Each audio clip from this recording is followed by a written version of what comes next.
सूरत कांग्रेस की अंदरूनी गुटबाजी सामने आई। एक ही दिन नवनिर्माण अभियान और रिव्यू मीटिंग के नाम पर दो अलग अलग जगहों पर पावर शो।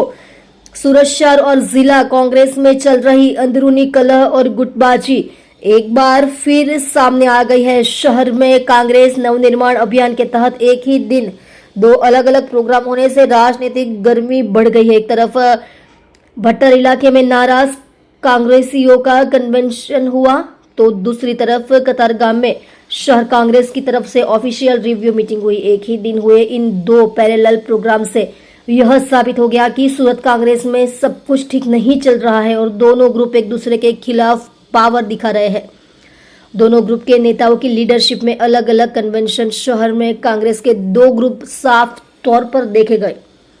नाराज ग्रुप की तरफ से भट्टर के कपाड़ियावाड़ी में नवनिर्माण अभियान के तहत एक बड़ा कन्वेंशन बुलाया गया, जिसे गुजरात प्रदेश कांग्रेस के वर्किंग प्रेसिडेंट इंद्र विजय सिंह गोहिल ने लीड किया। वहीं सूरत सिटी कांग्रेस प्रेसिडेंट विपुल उदनावाला की लीडरशिप में कतारगाम में एक ऑफिशियल रिव्यू मीटिंग हुई। कांग्रेस के दो बड़े ऑफिस बेयरर्स के अलग अलग कैंप चलाने के से वर्कर्स में भी कंफ्यूजन की स्थिति रही। म्यूनिसिपल इलेक्शन में फेलियर और अगली स्ट्रेटेजी पर मंथन।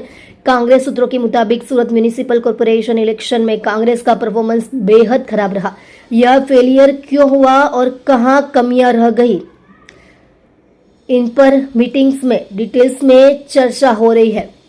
वर्किंग प्रेसिडेंट ने कहा कि सूरत के बाद आने वाले दिनों में अहमदाबाद और राजकोट समेत बड़े शहरों में भी नवनिर्माण के तहत ऐसी मीटिंग्स की जाएगी ताकि पार्टी ऑर्गेनाइजेशंस को मजबूत किया जा सके। हालांकि पॉलिटिकल एनालिस्ट्स का मानना है कि अगर इलेक्शन से पहले इस अंदरूनी गुटबाजी पर रोक नहीं लगाई गई तो आने वाला 2027 का फाइट कांग्रेस के लिए और मुश्किल हो सकता है।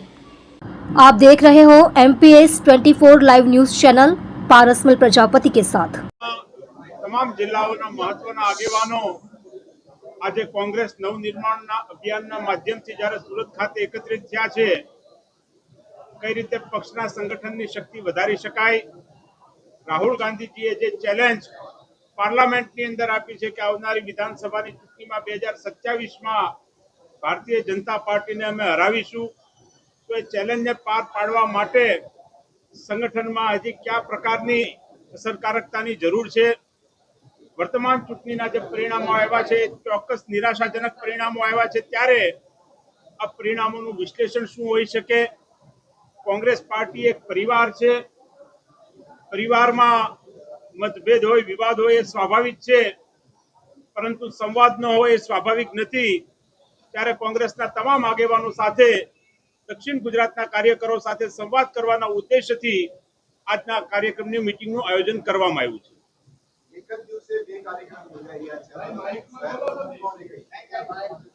શહેર કોંગ્રેસ સમિતિ દ્વારા પણ એક કાર્યક્રમનું આયોજન કરવામાં આવ્યું છે। તમામ જિલ્લાની અંદર જિલ્લા કોંગ્રેસ સમિતિઓ દ્વારા જે તાજેતરની ચૂંટણીમાં પરિણામો આવ્યા છે એમાં જે પક્ષના અધિકૃત પદાધિકારીઓ જે મહત્વના છે કે જેમની પાસે જવાબદારી છે એનું વિશ્લેષણ કરતા હોય, પરંતુ સામાન્ય કાર્યકરના મગજમાં પણ શું વેદના છે, એમની પણ શું તકલીફ છે, એ તમામ લોકો સાથે વધારે વિસ્તૃત લોકો સાથે ચર્ચા કરી શકાય એટલા માટે આજની આ કાર્યક્રમનું આયોજન કરવામાં આવ્યું છે। આ જ પ્રકારે આગામી દિવસોમાં અમદાવાદ હોય, રાજકોટ હોય, જુદા જુદા શહેરોમાં કોંગ્રેસના તમામ આગેવાનોને મળીને સૌને સાથે લઈને સરકારની સામે સંગઠન લડી શકે એટલું સક્ષમ બને એ દિશામાં પ્રયત્ન કરવામાં આવશે। મેં કીધું એ મુજબ કે પરિવારની અંદર વાદ હોઈ શકે, વિવાદ હોઈ શકે, પરંતુ સંવાદ ન હોય એ ન ચાલે, એટલા માટે આજે સંવાદ કરવા માટે સૌની સાથે અમે ઉપસ્થિત થયા છીએ।